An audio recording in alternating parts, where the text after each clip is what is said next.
My dad works in B2B marketing. He came by my school for career day and said he was a big ROAS man. Then he told everyone how much he loved calculating his return on ad spend. My friends still laugh at me to this day. Not everyone gets B2B, but with LinkedIn, you'll be able to reach people who do. Get a $100 credit on your next ad campaign. Go to linkedin.com/results to claim your credit. That's linkedin.com/results. Terms and conditions apply. LinkedIn, the place to be, to be. George Clooney and Brad Pitt's new movie Wolves is on Apple TV Plus September 27th. That's where I want you to be now. So if you want to see George Clooney and Brad Pitt, go to Apple TV Plus. You got to start the story there. Or if you want to see Brad Pitt and George Clooney, go to Apple TV Plus. I am enjoying the show. And if you want to see their new movie Wolves, you can't do it, I'm going to help you out. I can do it, so do it. Definitely go to Apple TV Plus. Admit it, it's cool. Okay, fine, it was very cool. Wolves, streaming September 27th on Apple TV Plus. Rated R.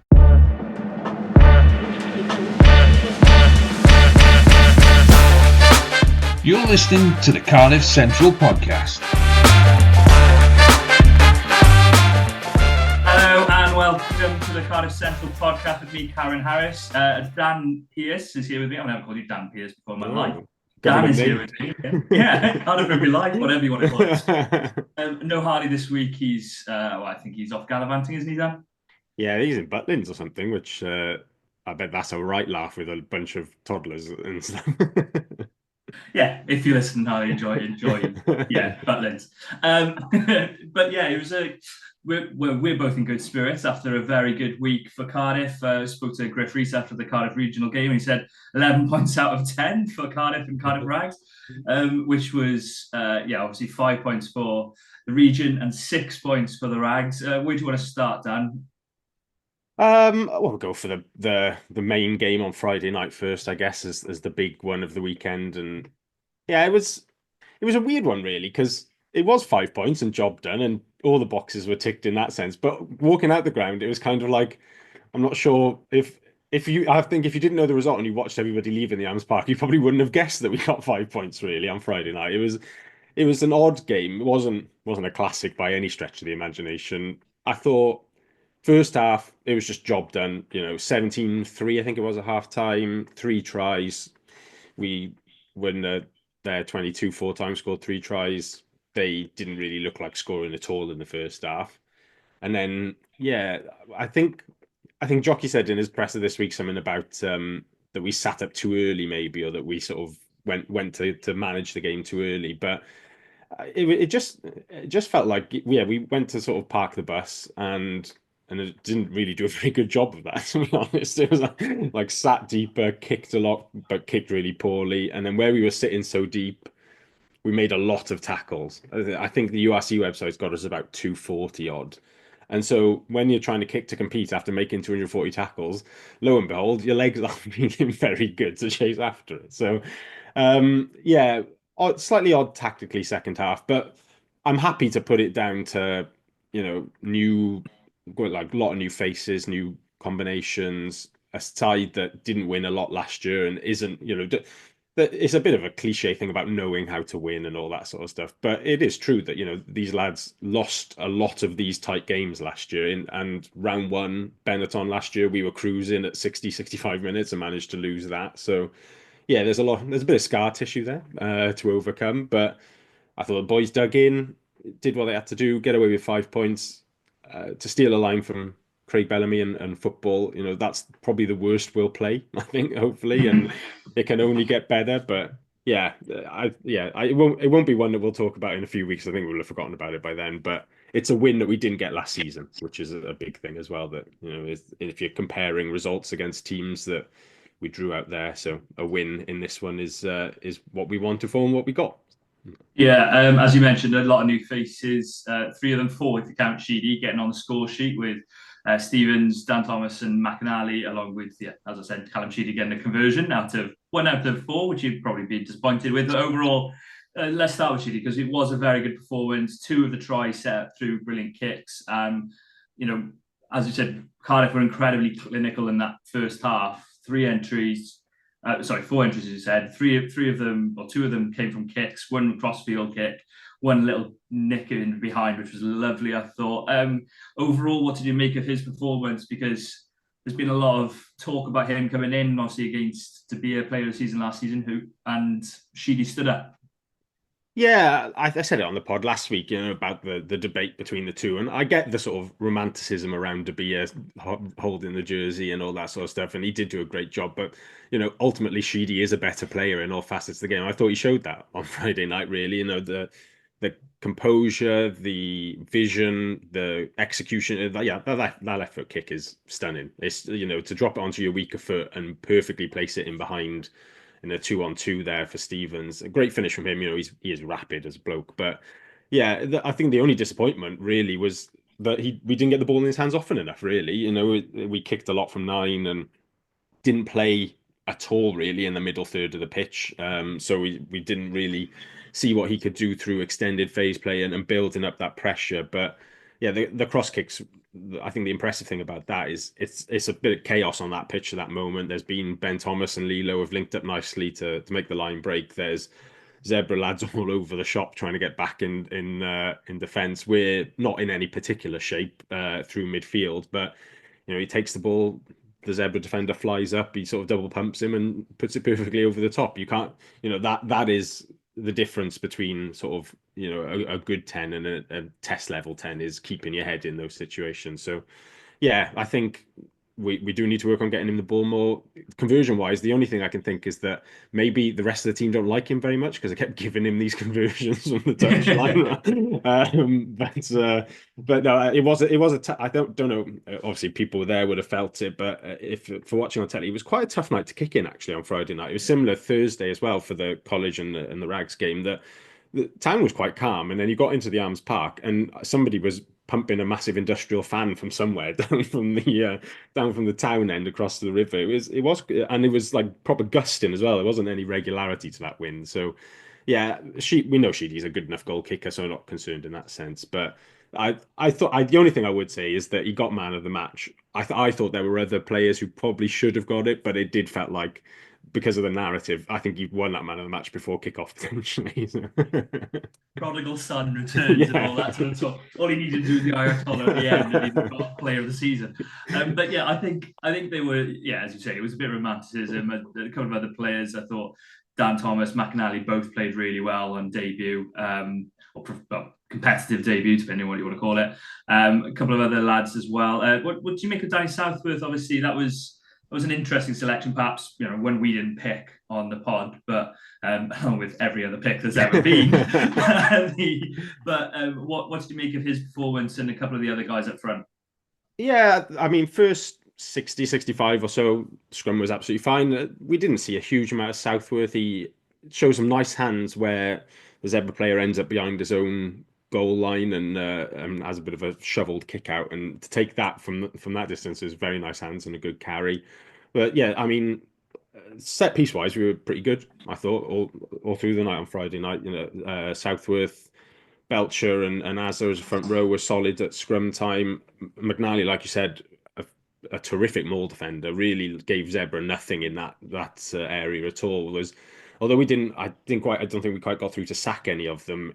A couple of times they held the ball in there for a while, and he was very close to swimming right through the middle of a couple of those setups. So he'll be a really good signing, I think, on the promise of that. And then Thomas was an interesting one because he did play very well, no doubt about that. I think depending on which site you look at, he's credited with somewhere between sort of 22 and 28 tackles, and he's got two, 3 or 4 turnovers. Just to sort of underline how difficult it is to put stats together.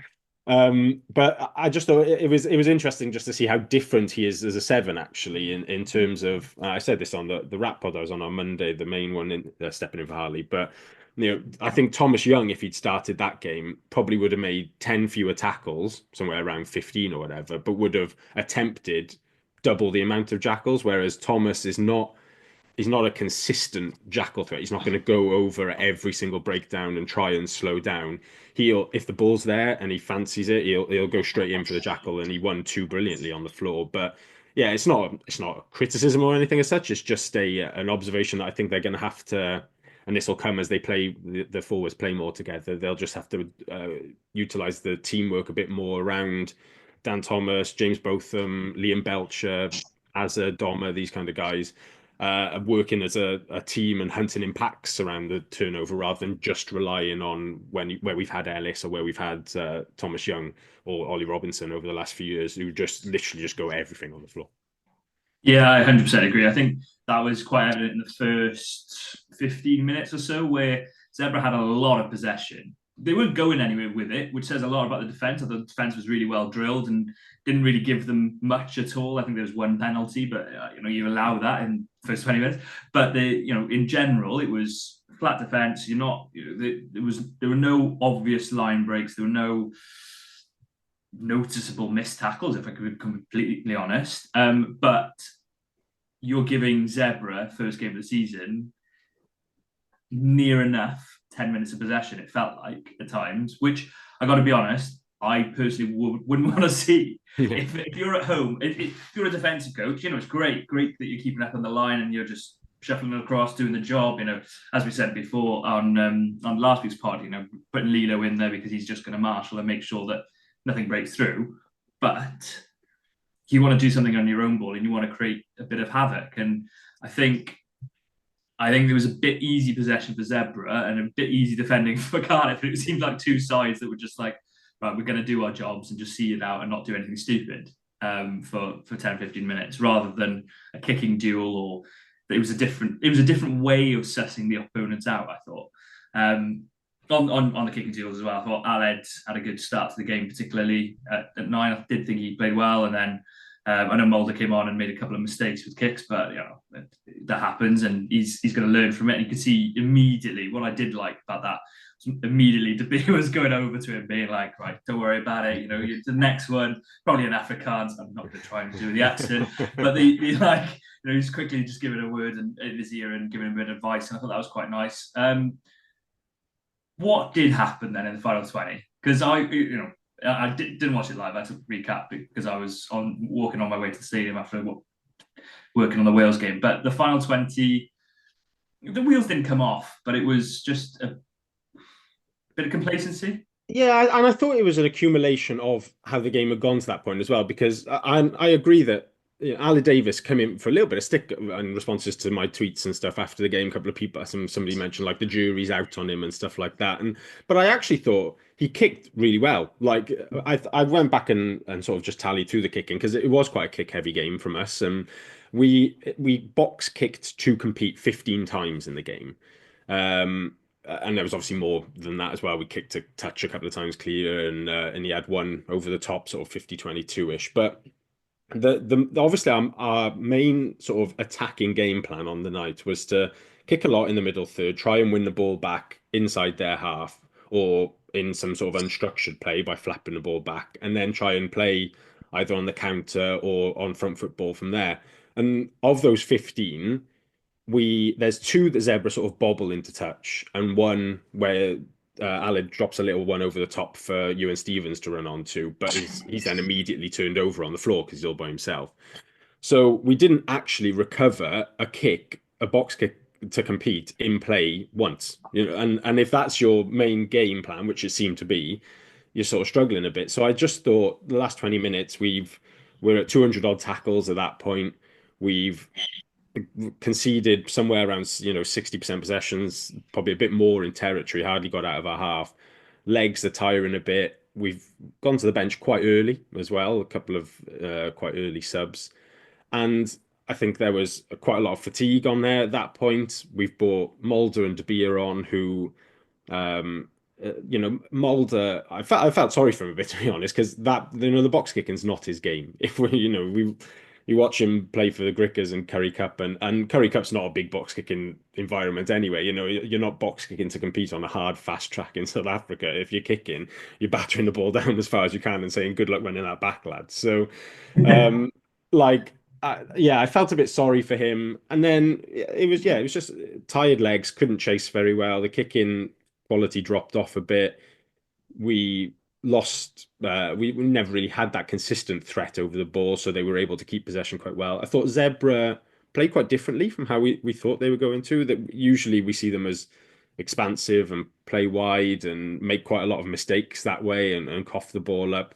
They were quite happy to go 1 or 2 passes per phase and truck it up, and hardly made a mistake because it's difficult to make mistakes when you're playing such risk-free rugby, really. So, yeah, it was just an accumulation of. That's a damning indictment, isn't it? It is, but I mean, I don't actually begrudge them for that. They've got rid of all their overseas players. They're about 18 20 Italian teenagers running around the pitch, and the best way to get them to play is literally just keep the ball and try and see what you can do from there. But it was That was very much sort of Arsene Wenger against Stoke, that to me. Yeah. Like, they weren't even trying to do dangerous play. It was just quite. I mean, there's a reason we made 250 odd tackles. It's because every phase was just one pass tackle. So, yeah, that and we dug in, but I think the concern is that better teams than Zebra will come to the Arms Park this season, and if we give them 60% possession and 65% territory and don't fire a shot, and they have a bit more of a developed attacking game, then they will score quite a lot of points against us if we play like that again. So, yeah, the last 20 was a little bit of nervousness on our part, a little bit of legs gone, a little bit of. I felt the coaches should have changed it really with the halfbacks coming on. I think they should have sent Mulder and De Beer on and said, "Look, lads, we've hardly had the ball in the second half. Just in that middle third of the pitch, we're not going to kick immediately. Let's play 5 to 10 phases first. Nothing major. Doesn't have to be. We can just do whatever we're doing and take 1 or 2 phases at a time. Go into contact. Don't work anyone too hard. Drop it back to the 10, and where we're playing into the wind, a low flat Tinas De Beer kick." Pin them back as far as they can and say, look, if you're going to continue to keep the ball, you're going to have to do it from your own 22 rather than we're giving it to you on the halfway line every time. But yeah, I think that's learning for the players and the coaches in that situation. So I think the good thing is we've done it on a good weekend where the other team haven't punished us. And from that point, then we can only improve those last few minutes of the game, especially where some of our more experienced guys are coming back still, and we can pack the bench a bit with them. And if Bevan's fit this weekend, you might not see Mulder, for example. Then you've got Davis coming off the bench, who would be a bit better in those situations with his kicking accuracy. So not too concerned at this point, but it was touch and go a little bit in that last 5 minutes on Friday, where you're sort of looking at the clock and thinking, right, if they score now, they will get the ball back to score again, which isn't where you want to be against Zebra, really. I did think it was slightly almost as if they were still in pre-season mode, a little bit of just do you plan your defense, and you plan what patterns you're going to do and what you're going to do, whether you're going to drift, where you're going to blitz and then drift, whether you're going to how many players you're going to put in the tackle. It seemed very much like, okay, follow the plan, just do as we're told, and then there didn't seem to be much of and there's a lot to be said about that. It's early in the season and building up fitness and building up just repetition and building up a reputation of perhaps being a different disciplined defence and not giving away stupid penalties in rucks might be helpful long time down the road. Referees are human, as we're continuously told, and they do follow patterns of play. And I think, as you said, first and foremost, it was a win is a win. And I think after last season, especially, Cardiff fans have to take it and just go, right, that's fine, park it, and look to next week and hopefully improve on last season, because yes, next week is Scarlet away. Obviously they did the double over Cardiff somehow last season. But yeah, Scarlets themselves had a rather impressive performance out in impressive second half performance. The last 10 minutes of the first half, I thought this could be 50 points because players were falling off tackles, players were walking back into defence, and then all of a sudden, second half, they really kicked into gear and were perhaps unlucky to end up with only a draw out in Treviso. Yeah, the Scarlets' performance was impressive generally. The way they clung in and got a draw out there, a place where not many teams will go and get points this season. Played them on a nice weekend as well, where they were missing quite a few Italians, but Scarlets got a decent injury list of their own. I think the whole weekend, though, I watched quite a few of the games over the weekend, English Prem and URC, and I think the way that the season is set up now with so few preseason games and so many players to give minutes to, that preseason field does stretch into that first week of games, because if you're, ideally, if you're a coach, you're probably thinking, I'd want maybe like 4 preseason games here to give everybody somewhere around 100, 150 minutes each. But the risk of injury is so great, especially at a time when squads are so small and there's not the money there to go out and get medical jokers or whatever, that you can't take that risk. So 2 preseason games is not enough to get you up to speed for round one. And watched Ospreys Dragons on Saturday, which was an interesting game, like tactically, but it didn't look anything like a Welsh derby. There was like no sort of intensity or spite or anything to that. It was, it may as well have just been two teams having a bit of a training hit out at some points, because there was, it's just everybody's just trying to sort of muddle through round one into round two, and then like get in week to week and settle into the season from there. So but that's where the fixture list has advantaged Cardiff, with the games that we've got and the amount of home games, and playing Zebra first up as well, that we can settle into the season a little bit more. And with so many new faces, that's the thing, is that there was 8 debutants in that 15 and a few more off the bench, where you're looking for players to come on, experienced players potentially to come on and maybe change things on the field. That's going to take time for them as well. If you're just thinking your normal working life, you don't just walk into a new job, into the office first day and say, right, guys, this is what we're going to do. It takes a couple of games and getting to know personalities, and then you can see your experienced players start to affect change on the pitch. And that's the same for the coaches as well, who are settling in. So yeah, it is very much a performance that, sort of preseason and a half maybe for Cardiff, you might say. But it will have to improve big time this Saturday, because the Scarlets will be bouncing off getting a draw out in Benetton. First game back at home for them. Imagine they'll look to get a decent crowd in, and it'll have to be a big uplift if we're going to take something away from Llanelli on Saturday. Yeah, a couple of the people haven't seen the game. A couple of the players played particularly well. Really nice try from Max Page, who I think everyone has. If you don't know the name, where have you been? Is starting to get that sort of element, isn't it, for Max? Because he's got a hat-trick in the semi-final of the Welsh Prem last season, and he's obviously been on fire for the Wales under-20s. He's got a hat-trick for them in the summer as well. So he's one to look out for the future. He's got a very good try against Benetton, and despite a late back line reshuffle, which saw one of my favourite swaps in history of Johan Lloyd at 12 swapped for Johnny Williams as well, which I do think is like basically going, this is the game plan, right? Just completely get rid of it, because there's absolutely no point. You've got Johan Lloyd at 12 next to Costi, and then you go, I'll tell you what, boys, Costi's not feeling well. You're going to have to shift Johan at 10 and bring, who we got that's similar to Johan Lloyd?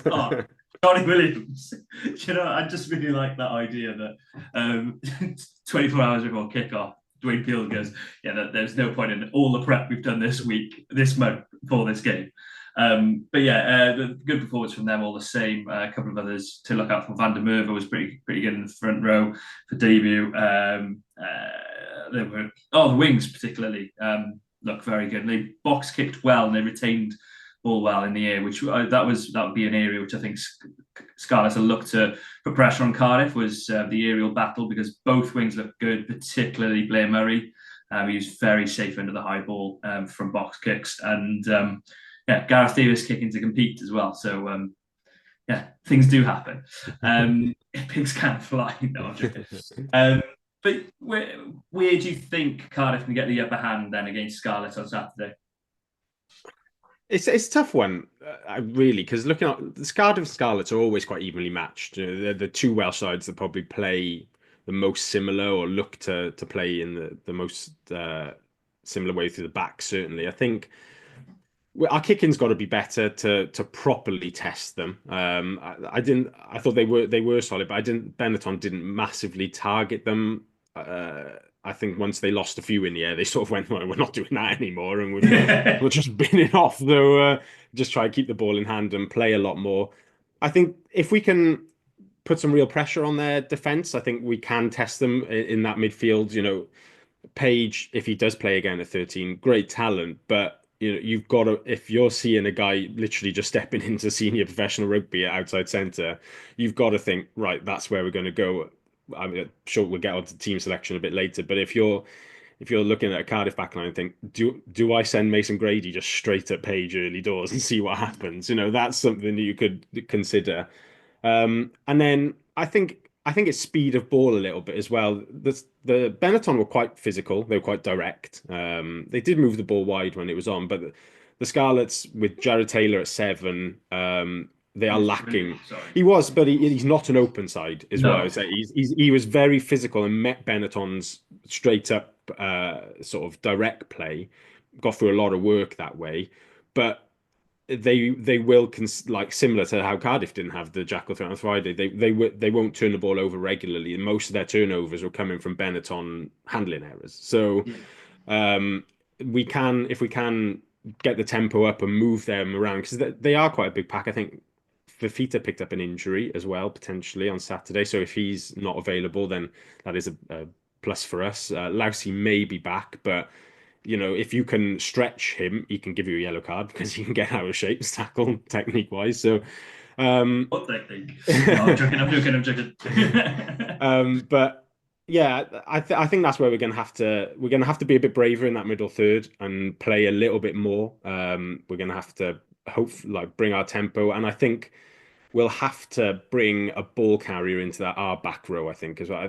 Donnell went well, and both of them, they both got through a lot of individual work. But it reminded me of when we used to play Josh Turnbull at 8, in that, he'll do a good job. He'll always give you 7 or 8 out of 10. But ultimately, against Zebra, we didn't have a primary ball carrier going into the sort of contact there. The go-to guy, like a Big Mac, like Alan Lawrence, who I thought looked good when he came on again. Unfortunately, he had to go off. But when guys we've used over the years, Big Nick and Navidi and stuff, you do need a go-to guy that just occasionally you say, right, get us over the gain line and we'll go from there. And so if we're going to be a bit brave with ball in hand, we will need that. But yeah, it's tempo and being able to retain possession for longer periods of time is where we're going to get it, because ultimately I don't think you can go into the Scarlets and play like rearguard rugby and hope that you nick something from there, because they do have players that will just score points. So it's difficult to match them in that sense. You do have to go and score a couple of tries, and we've seen that when we go down there and win. Generally, if we are winning, we're bonus point winning because we've had to score a lot of tries to stay ahead of them. Yeah, the other one to a target is maybe Ellis Mee around 50 to 60 minutes, because I don't think I've ever seen a guy crap as much in my life. He cramped about 3 times in between 50 and 60 minutes, which, bless him, obviously first game of URC rugby, he was probably finding it a bit quicker perhaps of pace and things like that he'd played before, and the guy was down and up, trying to defend. But yeah, not what you want is your blindside winger trying to defend and also stretch out his hamstring or calf. I think it was his calf in the end. But yeah, as I said, yeah, spot on Jared Taylor. I thought he was superb, but he is one that is, so he was a big back row that they played with Plumtree huge, and Fafita, and all 3 are athletes in their own way, but you don't have that poacher there. You don't have that Jackling Nous is perhaps the Marty Holler Nous, or as you mentioned, the Ellis Jenkins Nous or Martin Williams Nous, to just sniff a turnover where it's on. I think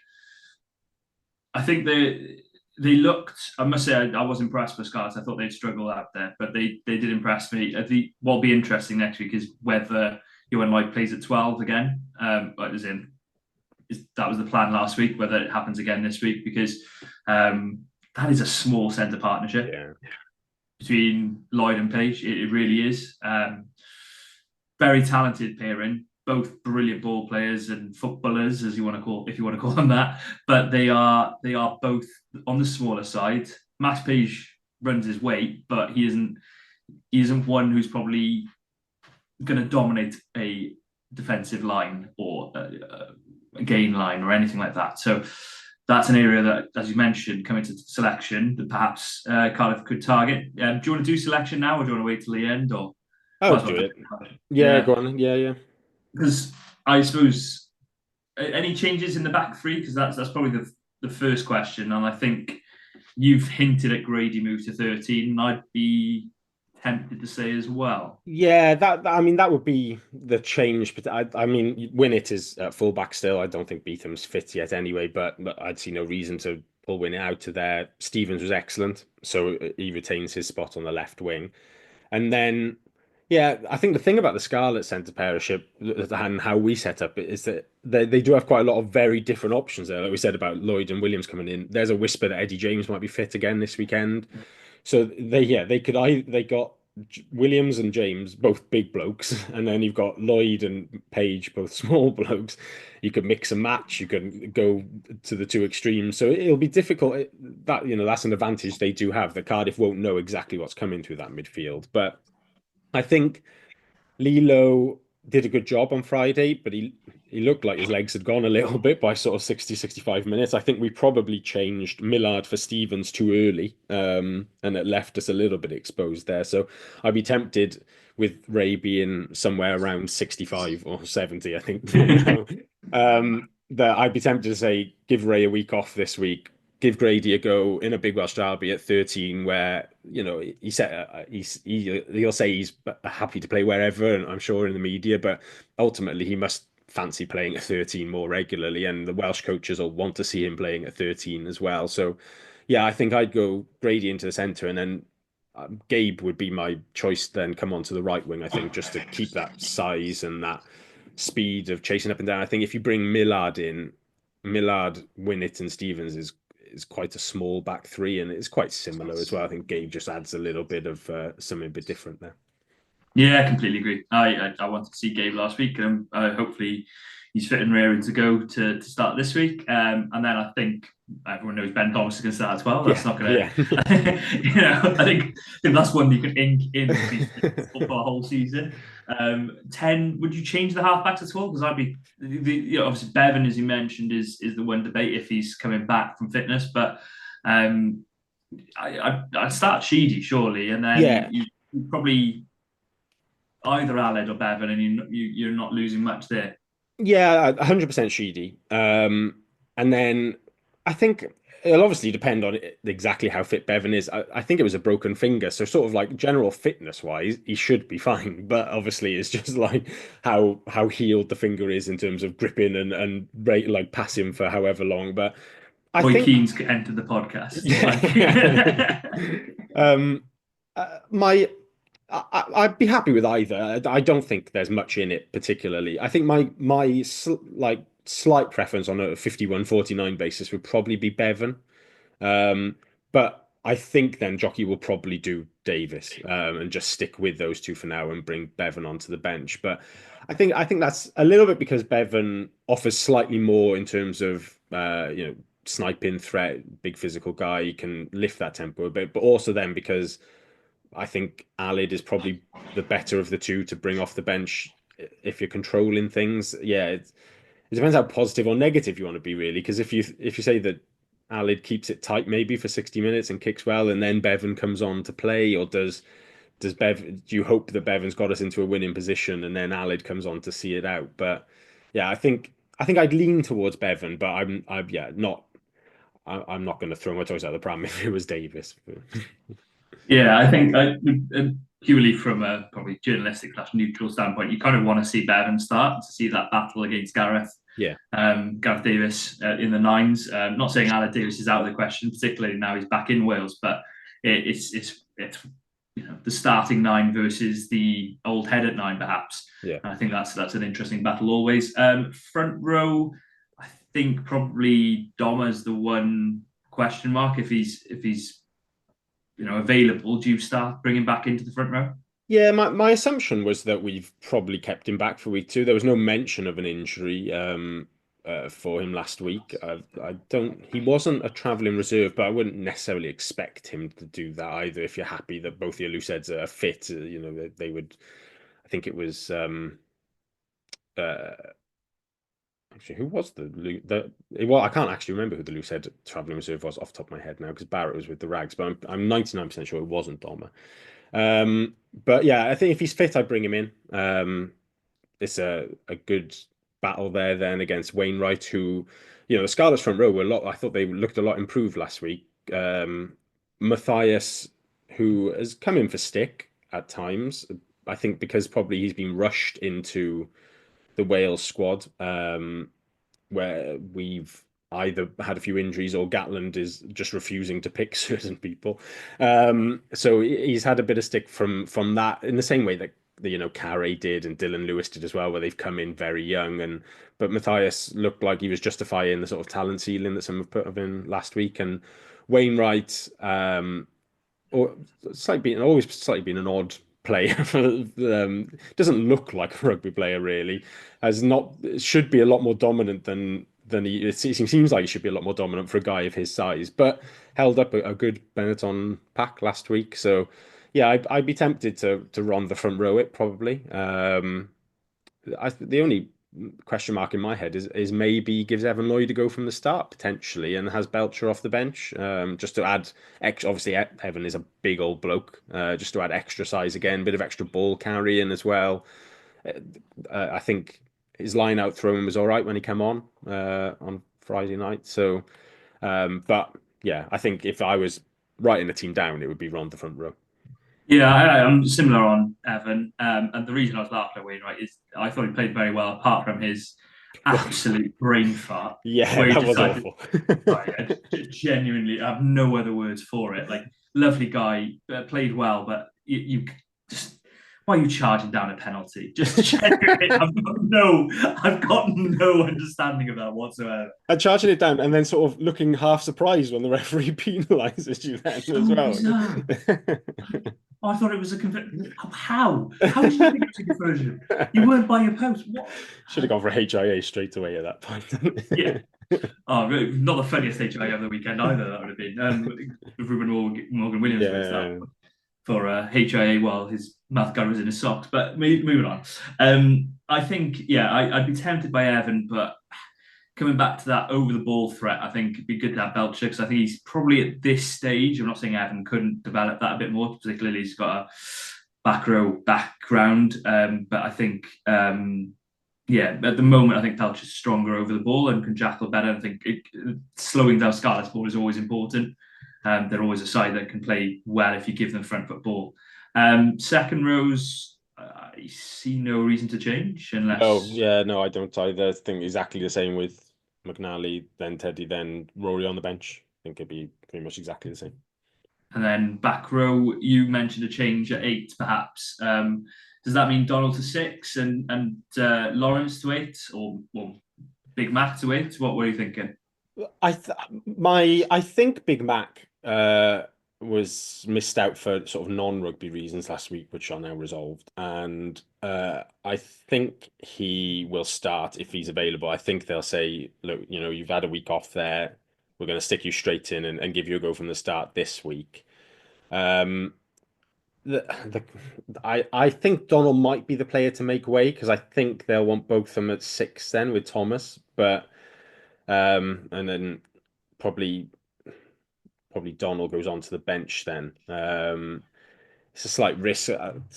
Allen is a very good bench option still. And if Big Mac's not around, then I'd happily see Allen start. But it's obviously tough with Cardiff because we've got so many good back row options. But I don't see a situation where both of them doesn't start. I think if he's fit, you start him. Doesn't really matter what jersey he wears. And then I would just like us to have a better carrying option then from 8 or 6, whichever one Mac or Lawrence drops into. But yeah, so both them Thomas Mac with Donald on the bench, I think is what I go for, which is harsh on Allen. But I just think that's probably the way to give us the best carrying options and then the best impact from the bench, covering a few positions as well. Would you be tempted to put Donald and would you even be tempted to do a 6-2, or would you be tempted to put Donald instead of Thornton on the bench? I kind of agree with the start. Dan Thomas, we're both assuming is going to be in the start because he's in front of press this week. Yes. That old chestnut, that old giveaway. But I think I'd love to see Alan Lawrence be in the squad. I just think the last 5 or 6 appearances in particular, he's been superb whenever he's played. So going back to last season and performances out in South Africa as well. He was brilliant. So I think he'd be one that would be very unfortunate to miss out if he did. Yeah, it is. And 6-2 is.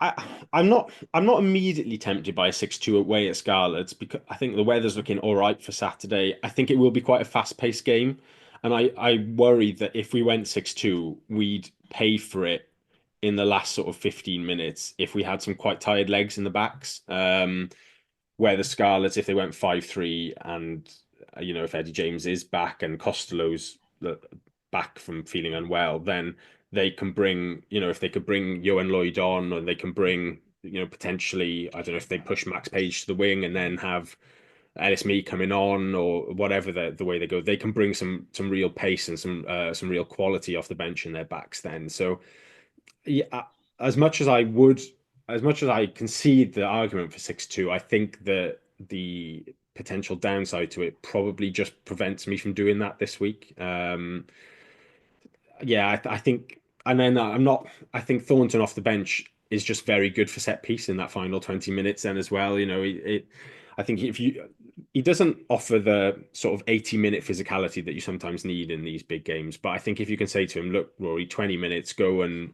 smash as many rucks as you can and make as many tackles as you can and secure us all the line out ball, then I think that's a pretty good option to bring off the bench. So yeah, I think it is just a harsh one on Lawrence in my mind, potentially this week. And then the following week, Big Mac's not going to play every week.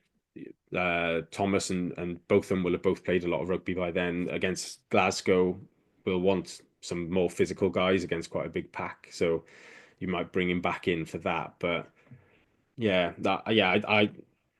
there's a lot of ways Cardiff could go with this, and there's not really any bad options. But I think the Thornton, Donnell, and 5-3 would be the way I would go. Yeah, I'm happy to agree then. Moving to the bench, then you go to obviously Evan Lloyd. We mentioned there as a possible starter, so we put him on straight into the bench. Yeah. Edburn or Southworth, one would? Probably Burn for this one.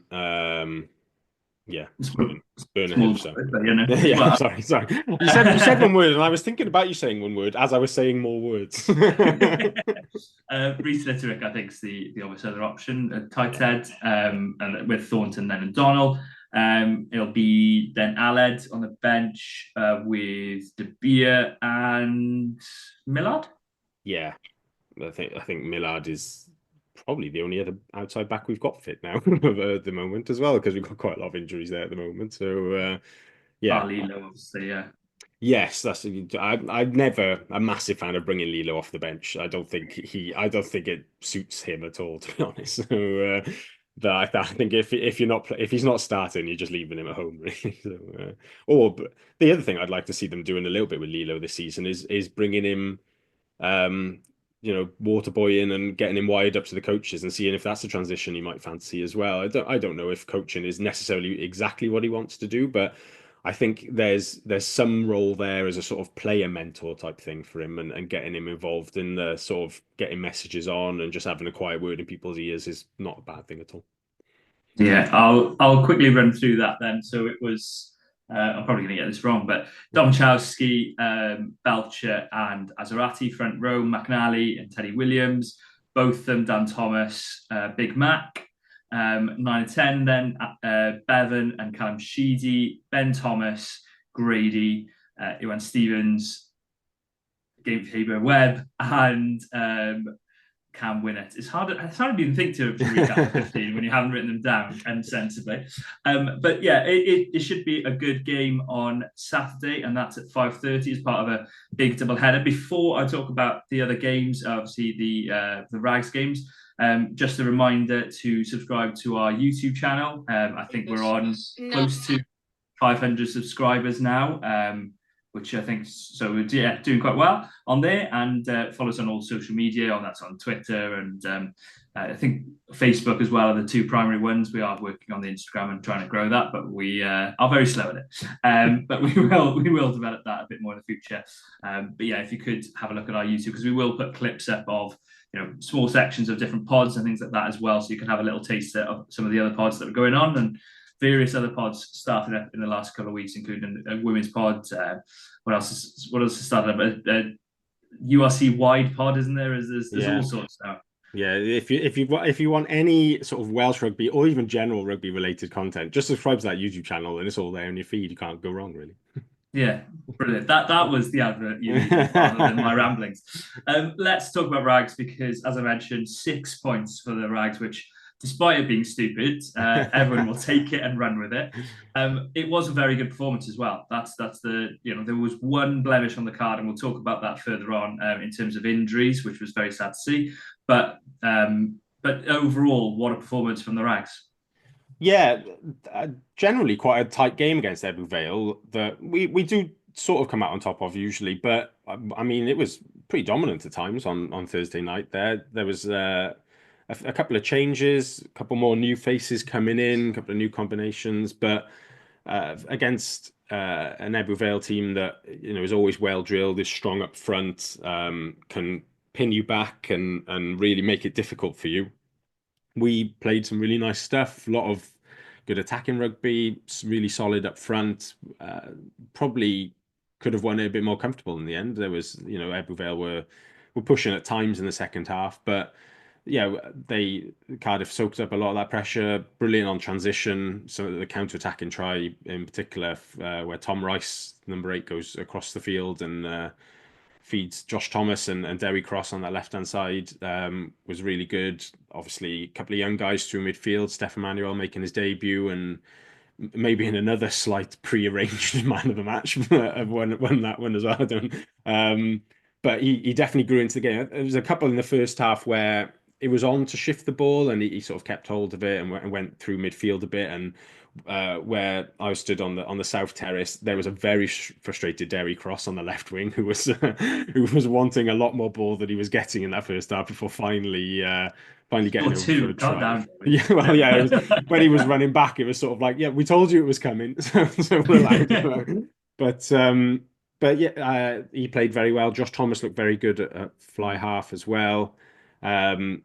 I thought Joe Goodchild, as a player who doesn't start every week and is shifted around quite a bit from centre to wing to full back, always produces a lot of high quality rugby. He was at full back on Thursday, didn't put a foot wrong really, covered the ground brilliantly, solid under the high ball, and then as a big bloke, his return carrying is so good. He can beat a guy off a step, or he can literally just plough through somebody really if he wants to. So no, a lot to like. I also think we had a hand in it by saying how good Evan Lloyd's kicking usually is, and clearly have absolutely jinxed him, the Ebbw Vale fly half rather than our hooker.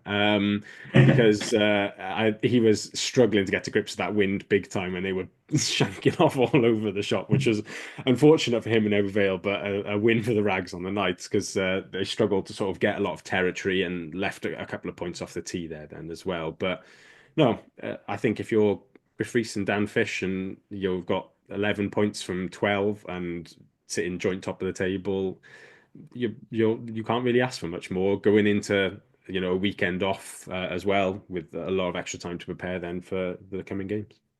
Yeah, just to recap on the score: 29 points to 12. Cardiff won, therefore winning by 15, therefore getting the extra bonus point to finish on 6 points. Yeah, you mentioned the kicking. I think Evan Lloyd handed his kicking boots to the other Evan on the pitch, Evan Daniel, because Evan Daniels, I had that line lined up for about 20 seconds ago.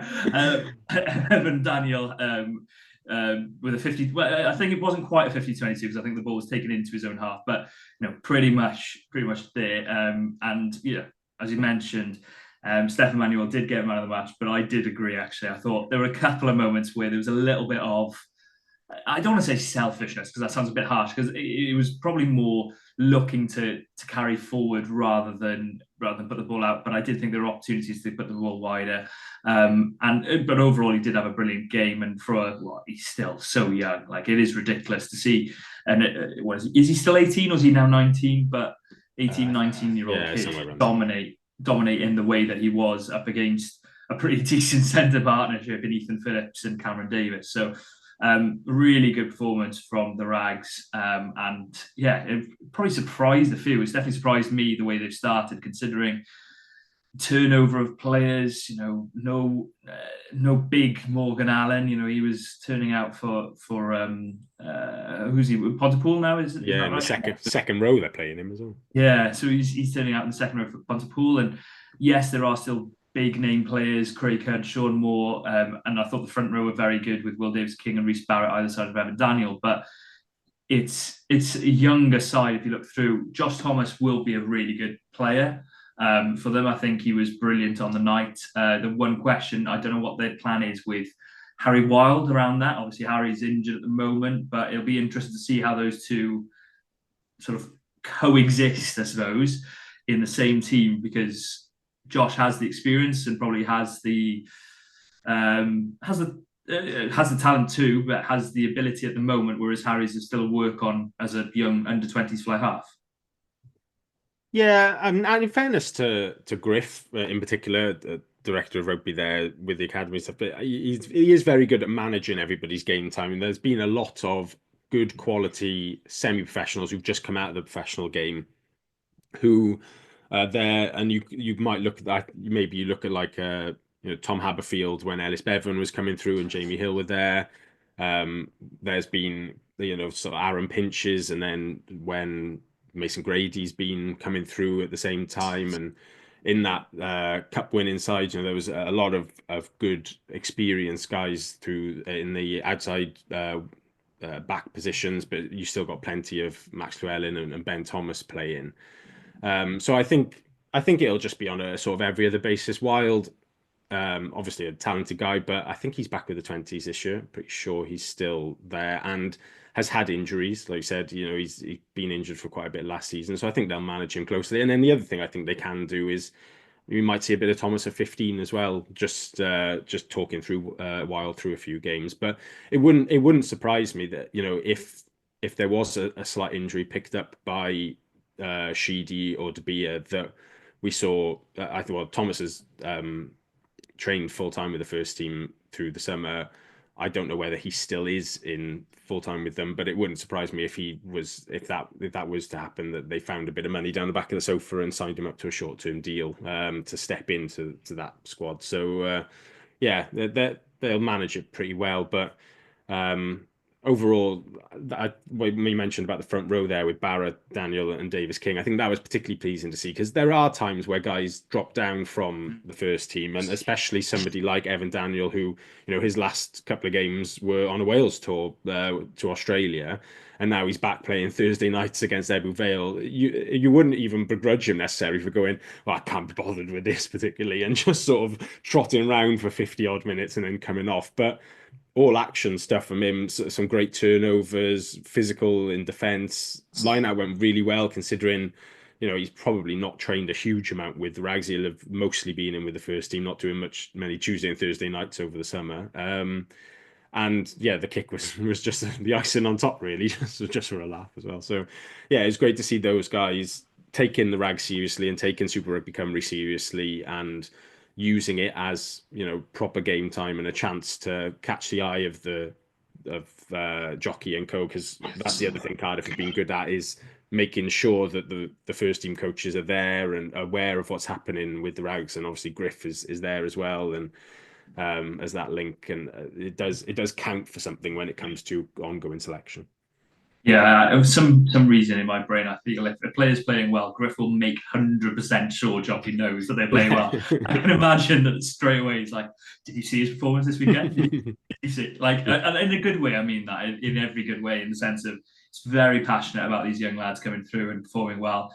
I mentioned, you've mentioned injuries there, and I mentioned the one blemish, and it's really sad that William Bradley went off with a serious looking injury, which I think is a dislocated shoulder. Like, the guy's been so unlucky with injuries in the last 2 years. Him and I was talking to, I was on the Welsh language pod with Iestyn Griffiths at the time, and we were watching the game and we saw it happen. We both went, oh no, not again. Like, Will Griffiths is another one at Ospreys who seems to be getting these really long-term injuries, and it's really sad for a guy who's got so much potential and started the game really well as well, by the way. Part of an exciting back row for Cardiff. So yeah, speed recovery from that one, because from personal experience, it's horrific. I don't know if you've had the joys, but it is a horrific injury. Lucky he was on the gas and there, whereas I had to wait 2 hours to start on it. So anyway, not saying professional rugby players have got it easier, but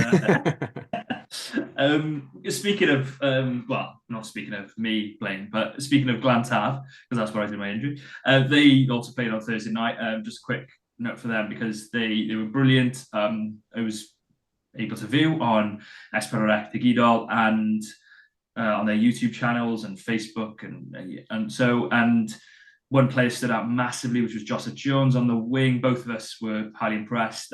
His interception, in particular, as part of a hat trick in their win over Coleg Cymoedd. It was a really impressive performance by the whole team, but he in particular was one that stood out for you, and you said he's one that you're looking out for possibly later down the line for Cardiff. Yeah, he scored a couple of stunners last season as well when he was in lower sixth, and he's already featured in pre-season for the Rags. I think he was off the bench against Pontypridd up at Sardis. I suspect the plan will be that he plays for Glantaf and for Cardiff under-18, maybe as a sniff at a Wales under-20 squad potentially, when the Six Nations comes around. But then once all that's out the way and come March time, the college league's done and an age grade rugby is done, I wouldn't be surprised at all to see him in and around a few rag squads towards the back end of the season if he's fit and if there's a spot for him there.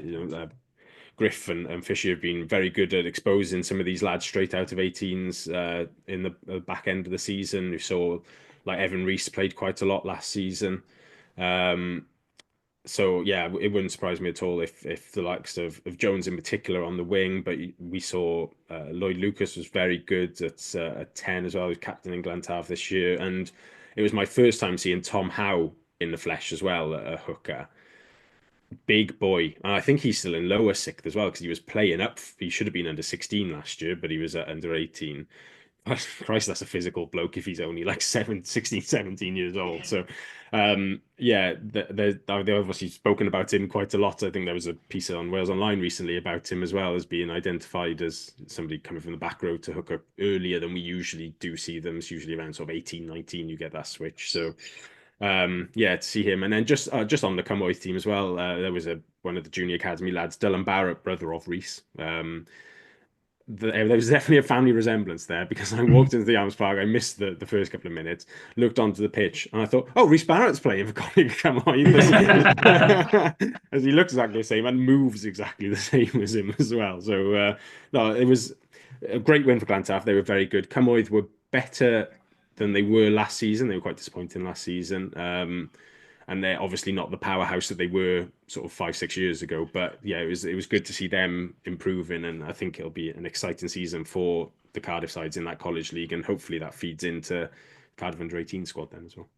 Yeah, I'm going to go full bias and hopefully Glantaf to the final, but that's all I'm going to say. In terms of then other rugby news, the other big game from the week was Wales Women, and if you want a full recap of that, please check out. I think Harley's involved in the women's pod that Rap do, so please check that out. But that was also on Friday night. I was working on it, and yeah, it wasn't the best Australian side, but when you haven't beaten the team in 6 attempts and you finally get over the line, who cares? Like, who cares how you do it, when you do it? We saw when Georgia beat Wales in the Principality Stadium, they weren't looking at it going, why on earth is Reece Prieston kicking off first phase? They were going, what a win for us. It was a brilliant performance from the girls, particularly I thought back row and some of the perhaps less flaunted names. You think of your Kate Williamses, your Bryony Kings. I thought they really stepped up in the absence of the likes of Alex Callender with Alicia Butcher's on the bench. I thought those two were both brilliant. In the backs as well, I thought Shaky had a really good performance, generally marshalling the troops very well, and Kira obviously doing what Kira Behrman does in sniping and scoring tries and starting conversions and doing whatever needs to be done to win the game. I think the one area for me of concern moving forward is that strength of the scrum doesn't seem to be where it used to be. The maul still is there, but quite a few of the scrums were struggling a little bit against Australia, and that's a bit, considering how dominant Wales the scrum has been in the past. Granted, they had to do a quick rearrange with Rosie Carr going up injured, and sadly she is out of WXV2 with Molly Reardon coming into the hooker early on in that game. But there were a couple of scrums which went backwards, and hopefully that's something they can work on to re-establish that dominance. Because despite wanting to expand their game, you want to start from a solid platform, don't you? And but yeah, overall, it's brilliant, obviously, to go into WXV2 and face Australia in 3 or 4 days' time after meeting them, isn't it? I suppose the question is, obviously I didn't watch the game, so I can't comment on Friday's one, but how similar is that Australia team to the one we're likely to see on Saturday, and how much does it actually matter in terms of Saturday's game beating them last week? Yeah, first question, I think there are going to be some changes. Well, from both sides, Alex Callender is bound to come back in. Hannah Jones is bound to come back in. I think there might be a couple of changes in the back three. I don't know if it was Nell Metcalf on one wing on the weekend, getting an opportunity, and she's been a bit in and out of the team recently, especially with Caris playing at 13. You probably think Caris Cox will shift to the wing to accommodate Hannah. But yeah, at times Australia were good. I think particularly second half, they had a lot more control with the substitute 10, whose name has sadly escaped me, and I will look it up, coming off the bench, and she performed much better. So whether or not they make that change, and look, let's be frank about it, they know the big games next week. Both sides know the big game is next week, and Australia's probably been a bit of an eye-opener for them, where they've come up to the Northern Hemisphere for the first time and lost heavily in Ireland and lost to Wales. So they will take a lot of learnings from this. I think it's going to be a much stronger Australia side next week, and they'll do very well to win, is my personal assessment. I don't, even though Australia are going through a bit of a transitional phase, for want of a terrible phrase, they will be much better in a week's time, I think, than they were this week, because there's enough talent there. You look at players like Masters playing in the back row. She had a brilliant effort for a try that I think was disallowed, but she's one hell of a talent, like someone who can play at hooker and 7. And then you've got that back three, which are hugely talented. Holes at fullback, I think she was 18. So, she was stepping people in the phone box at 18. And you think about that, making that impression in senior international rugby is pretty good to go up against a strong Wales side. It'd be interesting to see what both sides do next week, how many people they change. But massive congratulations to Wales. But yeah, WXV2 might be a different beast. The name of that 10 was Arabella McKenzie. But yes. in the process of looking for that, I've discovered that the assistant referee in that game on Friday night, one of them, was called Hollywood. That can't be real, can it? Her name's Hollywood. Spelt exactly the same as well. But yeah, that's my women's rugby interjection of the week. What was great for me in that was that really didn't. I was like, Hollywood, what's the joke? It was incredibly. Whoever's watching on YouTube will see my face go. Not getting it. Oh, right. Cheers, Dan. Thanks for spelling it out. All I needed was the HOLL. The big sign. Yeah, Karen. Get it now, yeah? I really didn't get it initially. But yeah, all the best to Wales women. All the best to both Cardiff sides on the weekend. Anything else of news or of report? I suppose the other news was Josh Adams' news, isn't there? About his injury, Dan? Yeah, there's been reported from the press conference this week that he's sort of touch and go for, well, as is, everything's framed in a Wales point of view, isn't it, with injuries to those standard of players. So he's touch and go for the autumns. I think they're hoping, in a similar way to Faletau, that they might have him back. I think it's Ulster our last game before the autumns, isn't it? So that we might, if things go well, we might see the two of them there. But to be honest, with their, I put Adams in a slightly advancing age. Now he's 29. He's not the youngest member of the squad.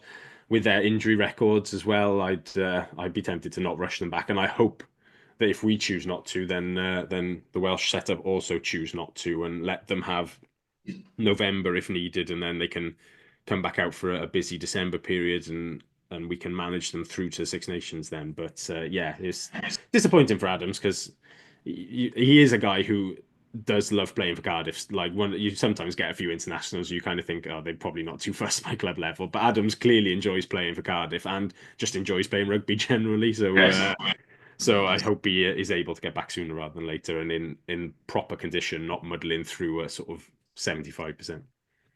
Yeah, I don't know how true this is, but we'll see it in probably 10 years' time. But I can definitely see a Josh Adams turning out at 39 for, I don't know, sort of Gavin Henson-esque perhaps, for Bargoed thirds or whatever it was on the weekend. But yeah, all the best to him. A quick word, all the best to Ollie Griffiths as well, following sad news that he's got a serious injury. Obviously, a guy who's probably spent more time on the injury table than anyone would have liked to have seen.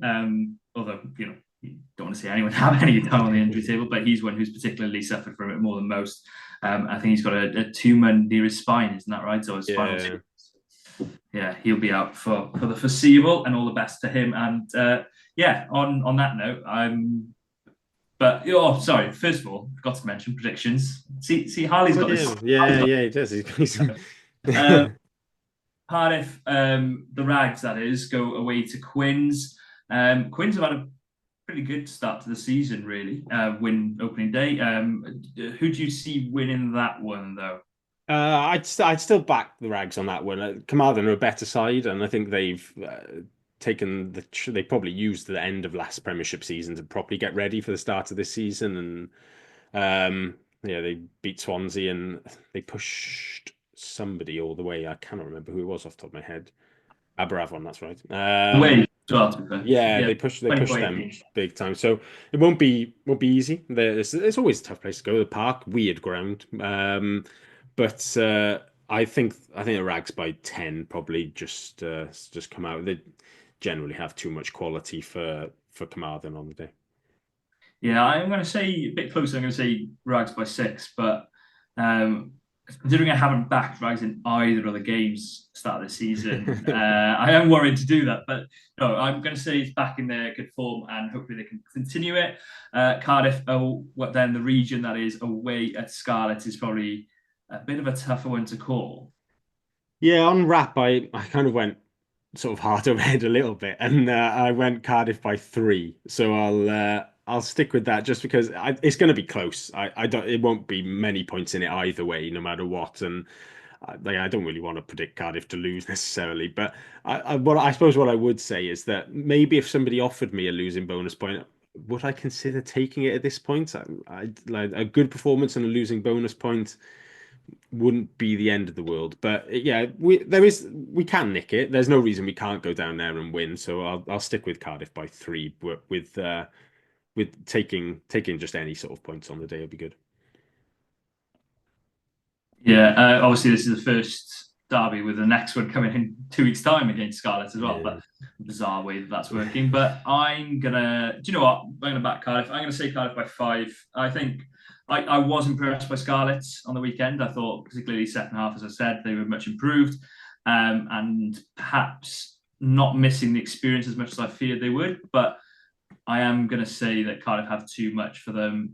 It's a big start to the season for both, to be honest. There's so much, the real opportunity, considering Cardiff and Scarlets are both at home next week. Scarlets at home to Connacht, Cardiff at home to Glasgow. It's a real good opportunity for both to have a brilliant start to the season.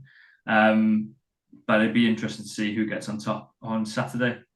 If you are, we were going to try and work out how much a taxi was going to cost to move from Carmarthen to Parc Scarlets, but we realised getting a taxi in Carmarthen might be too difficult. But if you want to try and do that double header, good luck to you, and all the best in finding parking.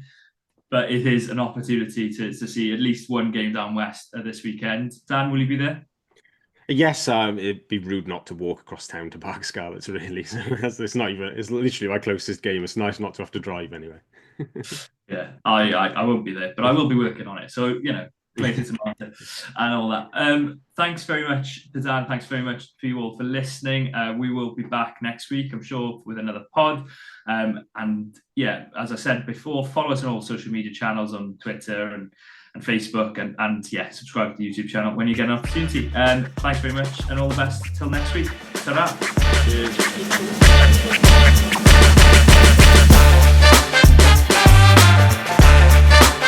That was the Cardiff Central podcast. Please rate, review and share us on socials if you can, and join us again next week for more of the same. And until then, enjoy your rugby.